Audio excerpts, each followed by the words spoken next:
नमस्कार। मैं हूं अजय कुमार और आप देख रहे हैं मेरा YouTube चैनल अजय हिंदुस्तानी। एक बार फिर आप सबका स्वागत है। दिल्ली विधानसभा चुनाव के साथ ही उत्तर प्रदेश की एक बहुत ही महत्वपूर्ण विधानसभा सीट के लिए उपचुनाव हुआ था। जितना ध्यान दिल्ली के विधानसभा चुनावों ने अपनी ओर आकर्षित किया, उतना ही ध्यान सभी राजनीतिक पार्टियों और राजनेताओं का अपनी ओर आकर्षित किया उत्तर प्रदेश की उस विधानसभा सीट के उपचुनाव ने। हम बात कर रहे हैं अयोध्या जिले की मिल्कीपुर विधानसभा सीट पर हुए उपचुनाव की। 5 फरवरी को दिल्ली में मतदान था और 5 फरवरी को ही मिल्कीपुर में मतदान हुआ। 8 फरवरी को दिल्ली में मतगणना थी और 8 फरवरी को ही अयोध्या की मिल्कीपुर विधानसभा सीट की मतगणना हुई। और इस चुनाव के जो नतीजे आए वो भारतीय जनता पार्टी के पक्ष में आए। मिल्कीपुर में वैसे तो भारतीय जनता पार्टी और समाजवादी पार्टी में सीधी टक्कर थी, पर एक भारतीय जनता पार्टी और उत्तर प्रदेश के मुख्यमंत्री योगी आदित्यनाथ की साख इस चुनाव में दांव पर लगी थी। बहुत कुछ दांव पर लगा था उत्तर प्रदेश के मुख्यमंत्री योगी आदित्यनाथ का।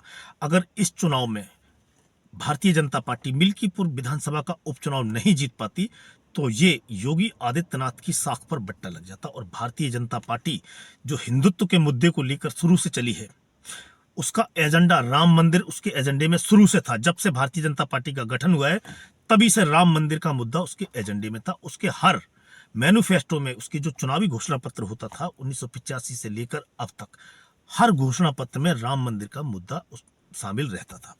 और भारतीय जनता पार्टी ने एक बहुत लंबी लड़ाई लड़ी थी राम मंदिर बनवाने के लिए। हालांकि आज राम मंदिर का जो निर्माण हुआ है अयोध्या में, उसका श्रेय कोई भारतीय जनता पार्टी को दे या ना दे, इससे कोई फर्क नहीं पड़ता। अब लोग ये बोलते हैं कि अयोध्या का जो श्री राम मंदिर बना है वो सुप्रीम कोर्ट के फैसले से बना है। जिसके भी फैसले से बना है, पर भारतीय जनता पार्टी ने एक लंबा संघर्ष किया है, एक लंबी लड़ाई लड़ी है, इस बात से कोई इनकार नहीं कर सकता। अब मिल्कीपुर में उपचुनाव कराने की जरूरत क्यों पड़ी? मिल्कीपुर में चुनाव इसलिए कराना पड़ा क्योंकि 2022 के उत्तर प्रदेश के विधानसभा चुनावों में समाजवादी पार्टी के उम्मीदवार मिल्कीपुर से जो थे वो थे अवधेश प्रसाद पासी। अवधेश प्रसाद पासी ने 2022 का विधानसभा चुनाव मिल्कीपुर से जीता और वो विधायक बने। उसके बाद आता है साल 2024 जब भारत में आम चुनाव होता है। समाजवादी पार्टी मिल्कीपुर विधानसभा सीट से जो विधायक थे उनको अयोध्या से लोकसभा का टिकट देती है और अवधेश प्रसाद लोकसभा चुनाव में जीत हासिल करके संसद में पहुंच जाते हैं। जब वो संसद में पहुंच जाते हैं सांसद बनके, उसके बाद वो मिल्कीपुर विधानसभा सीट से त्यागपत्र दे देते हैं, यानी कि इस्तीफा दे देते हैं। उसके बाद ये सीट रिक्त हो जाती है और इस पर उपचुनाव कराना पड़ता है। अब चूंकि भारतीय जनता पार्टी 2024 के लोकसभा चुनाव में अयोध्या की लोकसभा सीट हार चुकी थी और ये जो हार थी ये बहुत ही शर्मिंदगी वाली हार थी भारतीय जनता पार्टी और उसके नेताओं के लिए। पूरा मीडिया में जितने सर्वे हुए थे, जितने एग्जिट पोल, जितने ओपिनियन पोल आए थे, सबने बताया था कि भारतीय जनता पार्टी 2024 के लोकसभा चुनाव में बम्पर जीत हासिल करने वाली है और अयोध्या में जो भगवान श्री राम के मंदिर का निर्माण करवाया है उसका फायदा भारतीय जनता पार्टी को न केवल अयोध्या में मिलेगा बल्कि पूरे देश में मिलेगा। और राम मंदिर का जो मुद्दा था वो बहुत ही सेंसिटिव था और जो सनातन को फॉलो करने वाले हैं, जो हिंदुत्व को फॉलो करने वाले हैं, उनके लिए बहुत ही सेंसिटिव था। तो भारतीय जनता पार्टी को लगा कि जब राम मंदिर का उद्घाटन हो गया है, उसके बाद चुनाव हो रहे हैं, तो इसका फायदा भारतीय जनता पार्टी को मिलेगा। पर जब नतीजा आया, जब परिणाम आए तो बिल्कुल इसके उलट आए। उत्तर प्रदेश में भारतीय जनता पार्टी की करारी हार होती है और वो 37 सीटों के आसपास जीत पाती है और समाजवादी पार्टी उससे आगे निकल जाती है। अब भारतीय जनता पार्टी की हार और समाजवादी पार्टी की जीत एक तरह से अवधेश प्रसाद जो अयोध्या से सांसद बनकर संसद में पहुंचे थे उनको पोस्टर बॉय बना देती है और जीत का चेहरा बना देती है।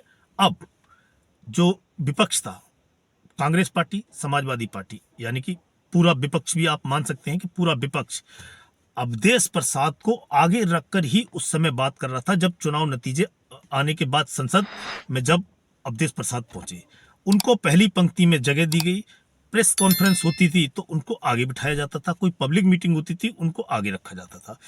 यानी कि भारतीय जनता पार्टी और उसके नेताओं को चिढ़ाने के लिए अवधेश प्रसाद पासी का इस्तेमाल किया गया और कोई भी नेता समाजवादी पार्टी का हो या खुद अवधेश प्रसाद हो, उन्होंने कभी इस बात पर ऑब्जेक्शन नहीं उठाया कि भाई मुझे आगे रखा जाता है और सनातन के बारे में ऐसे ऐसे बयान दिए जा रहे हैं, अयोध्या के बारे में ऐसे ऐसे बयान दिए जा रहे हैं। बयान आपको मैं बताता हूं। अखिलेश प्रसाद यादव का बयान था कि ये अवधेश प्रसाद को इंगित करते हुए उन्होंने बताया, ये अयोध्या नरेश हैं, अयोध्या के राजा हैं, इन्होंने वहां पर बीजेपी के हिंदुत्व के एजेंडे को मात दिए। उनका इशारा तो बीजेपी की तरफ था, पर उनका कहना यह था कि इन्होंने अयोध्या की जो लोकसभा सीट है उस पर सनातन धर्म को पराजित किया है, सनातनी विचारधारा को पराजित किया है। अखिलेश यादव जैसे नेता जो तुच्छ राजनीति जो करते हैं कुछ वोट पाने के लिए, एक खास समुदाय के वोट उनको इन सब बयानों के बाद मिलते हैं, क्योंकि जो वो खास समुदाय है वो खुश होता है, वो जो वोट बैंक है उसको खुशी मिलती है जब कोई नेता सनातन के बारे में ऐसे बयान देता है और सनातन को पराजित, हारा हुआ दिखाते हैं, तो वो जो खास समुदाय है उसको बहुत खुशी होती है। तो अवधेश प्रसाद के बहाने अखिलेश यादव और राहुल गांधी उस विशेष समुदाय को खुश करने की लगातार कोशिश कर रहे थे और भारतीय जनता पार्टी के जख्मों पर नमक छिड़कने का काम कर रहे थे। और अवधेश प्रसाद जो इतने सीनियर नेता हैं, उन्होंने कभी इस पर ऑब्जेक्शन नहीं उठाया। और मैं अखिलेश यादव से पूछना चाहता हूं कि एक कलयुग का आदमी जो हार्ड मास का आदमी है, वो अयोध्या का नरेश कैसे हो सकता है? वो श्री राम के, जो अयोध्या भगवान श्री राम की है, उसका राजा कैसे बन सकता है? क्योंकि अयोध्या के जो राजा हैं वो भगवान श्री राम है। तो अवधेश प्रसाद जैसा एक तुच्छ मानव, तुच्छ आदमी, एक कलयुग का आदमी अयोध्या का राजा घोषित कर दिया जाता है। ये घमंड था, ये अहंकार था समाजवादी पार्टी का और कांग्रेस पार्टी और राहुल गांधी और अखिलेश यादव का। ये अहंकार था जो इस विधानसभा उपचुनाव में योगी आदित्यनाथ और भारतीय जनता पार्टी ने अखिलेश यादव का जो घमंड था, जो उनका अहंकार था, उसको चूर कर दिया है, उसको तोड़ दिया है और उनको दिन में तारे दिखा दिए हैं कि जनता ही सब कुछ है लोकतंत्र में।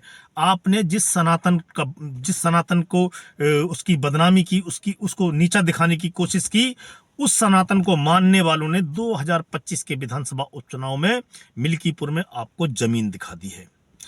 और जब अयोध्या की सीट पर भारतीय जनता पार्टी हारी तो लोगों ने बहुत सारे तंज कसे भारतीय जनता पार्टी और उसके नेताओं पर। और भारतीय जनता पार्टी को ये जो हार थी बहुत ही सूल की तरह चुभने वाली थी। और ये हार, मैं कहता हूं कि भारतीय जनता पार्टी 240 की जगह 220 या 230 पर भी अगर चुनाव जीतती तो उसको इतना अफसोस नहीं होता जितना अयोध्या की एक सीट हारने पर उसको अफसोस हुआ था। और अयोध्या की जनता के बारे में मीडिया और सोशल मीडिया पर क्या क्या नहीं बोला गया, क्या कुछ नहीं बोला गया उस अयोध्या की जनता के बारे में जिसने गलती से अवधेश प्रसाद पासी को वोट दिया था। क्योंकि विपक्ष का जो नैरेटिव था उस समय, जो उनका जो प्रोपेगेंडा था वो कामयाब हुआ था। उन्होंने एक माहौल बनाया था कि अगर भारतीय जनता पार्टी 400 सीट जीत जाती है तो संविधान को बदल देगी और आरक्षण को समाप्त कर देगी। और ये एजेंडा बनाने में भारतीय जनता पार्टी के नेताओं का बहुत बड़ा योगदान है। उन्होंने भी ऊल जलूल अपने बयानों से इस जो माहौल था उसको ये बताने में कोशिश की कि भारतीय जनता पार्टी आएगी तो सरकार वो संविधान बदल देगी या आरक्षण को खत्म कर देगी। भारतीय जनता पार्टी के जो नेता थे, खासकर अयोध्या से भारतीय जनता पार्टी के उम्मीदवार लल्लू सिंह, उनके कुछ ऐसे बयान मीडिया पर वायरल हुए थे कि जो विपक्ष का एजेंडा था उस पर मोहर लग गई कि भारतीय जनता पार्टी जब भी चुनाव जीतेगी, 400 पार जाएगी तो वो देश का संविधान बदल देगी और आरक्षण को समाप्त कर देगी। ये जो एजेंडा था, इसी की बदौलत भारतीय जनता पार्टी 2024 के लोकसभा चुनाव में 240 पर सिमट गई और कांग्रेस जैसी पार्टी जिसका अस्तित्व लगभग समाप्ति की ओर है, वो 99 सीट तक पहुंच गई। और वो 99 सीट जीतने के बाद इस तरह का भौड़ा प्रदर्शन उन्होंने किया था कि जैसे उन्होंने नरेंद्र मोदी को, सनातन को, हिंदुत्व को हरा दिया है।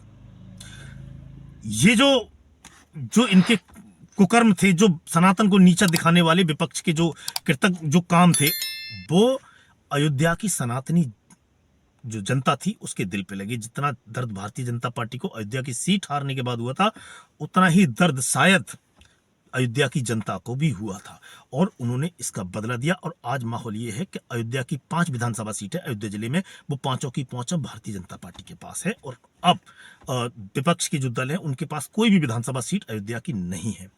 तो जो अखिलेश यादव, जो अपने आप को, उनके कई वीडियो मैंने देखे, जो अपने आप को नास्तिक मानते हैं, वो हिंदू धर्म को फॉलो नहीं करते हैं, उन्होंने जो किया अयोध्या में, जो भारतीय जनता पार्टी को नीचे दिखाया, ये उसी का नतीजा था। और आज समाजवादी पार्टी, चुनाव आयोग और पुलिस प्रशासन और अधिकारियों पर जो आरोप लगा रहे हैं कि उन्होंने सबने मिलकर भारतीय जनता पार्टी को जिताया है, तो मैं अखिलेश यादव को बता दूं कि ये भारतीय जनता पार्टी को अयोध्या और मिल्कीपुर की जनता ने ही जिताया है, ना कि चुनाव आयोग या फिर अधिकारियों ने। हाँ, भारतीय जनता पार्टी की साख जरूर दांव पर थी, क्योंकि ऐसा झटका उनको दिया था आपने 2024 के लोकसभा चुनाव में, जिसकी किसी को संभावना नहीं थी कहीं से कहीं तक। खुद भारत के प्रधानमंत्री नरेंद्र मोदी ने भी इस बारे में नहीं सोचा होगा कि अयोध्या की सीट वो हार सकते हैं। तो ये जो जनता पर आरोप लगाने, जो शासन प्रशासन पर, चुनाव आयोग पर आरोप लगाने की जो आपके जो इरादे हैं, इनको बदलिए और आप अपनी हार की समीक्षा कीजिए, क्योंकि यही चुनाव आयोग था, यही अफसर थे, यही ईवीएम थी, यही सब कुछ था जब आप 2024 के लोकसभा चुनाव में उत्तर प्रदेश में भारतीय जनता पार्टी का विजयी रथ रोक देते हैं, तो ये सब कुछ सही था। और जैसे ही आप चुनाव हारते हैं, वैसे ही ये सारी चीजें गलत हो जाती हैं, चाहे वो चुनाव आयोग हो, चाहे वो जो अफसर चुनाव ड्यूटी में लगे थे वो हो, या फिर कोई और हो। अवधेश प्रसाद यादव, अवधेश प्रसाद पासी, सॉरी, अवधेश प्रसाद पासी भी इतने घमंडी हो गए थे, इतने वो हो गए थे, उनके अंदर अहंकार आ गया था कि उन्होंने ये बोला था चुनाव से पहले, ये जो उपचुनाव था इससे पहले, कि अगर मेरा बेटा नहीं जीतता है तो मैं ये संसद की जो सीट है अयोध्या की, उससे इस्तीफा दे दूंगा। तो जो चंद्रभानु पासवान थे भारतीय जनता पार्टी के, उन्होंने अवधेश प्रसाद पासी के पुत्र अजीत प्रसाद को 61,000 से ज्यादा वोटों से हरा दिया है। और तीसरे जो कैंडिडेट मुकाबले में थे वो थे आजाद समाज पार्टी के सूरज चौधरी, वो तीसरे नंबर पर रहे। तो अजीत प्रसाद जो अवधेश प्रसाद के पुत्र हैं, उनको 61,000 से ज्यादा वोटों से हराया है भारतीय जनता पार्टी के चंद्रभानु पासवान ने। अब मुझे ये लगता है कि समाजवादी पार्टी इस हार के बाद कुछ सबक सीखेगी। वो समय समय पर जो हिंदुत्व पर, जो सनातन धर्म की परंपराएं हैं, उन पर सवाल उठाते रहे हैं। कुंभ के बारे में क्या कुछ नहीं अखिलेश यादव ने विवादित बयान दिए हैं। अखिलेश यादव जो हमेशा सनातन पर उंगली उठाते रहे हैं, उनकी कभी हिम्मत नहीं हुई है किसी दूसरे धर्म पर, दूसरे मजहब पर, दूसरे पंथ पर उंगली उठाने की। मुझे लगता है कि अब अखिलेश यादव इस चुनाव की जो हार से वो सीखेंगे। हालांकि वो जितने आरोप लगा रहे हैं, मुझे लगता है वो सब के सब निराधार हैं। आरोप तो अभी दिल्ली विधानसभा चुनाव में जो रिजल्ट आए हैं, जहां भारतीय जनता पार्टी ने बम्पर जीत हासिल की है, उसमें भी लगाए जाएंगे। और अरविंद केजरीवाल और जो दिल्ली विधानसभा में जो उनके एमएलए चुन के पहुंचे हैं, वो आप मेरे हिसाब से देखना कुछ दिन के बाद ये रोना शुरू होगा दिल्ली में भी कि यहाँ पर भी ईवीएम का गलत इस्तेमाल किया गया था। चाहे वो मनीष सिसोदिया हो, चाहे वो अरविंद केजरीवाल हो, चाहे वो आतिशी सिंह हो, ये सब, चाहे वो संजय सिंह हो, सारे मिलकर ये आरोप लगाएंगे कि ईवीएम से भारतीय जनता पार्टी ने दिल्ली का विधानसभा चुनाव जीता है, जबकि ये सरासर गलत है, झूठ है, अफवाह है। और आज तक कोई भी चुनाव आयोग के सामने जाके इसको प्रूफ नहीं कर पाया कि भारतीय जनता पार्टी या कोई भी ईवीएम को हैक कर सकते हैं।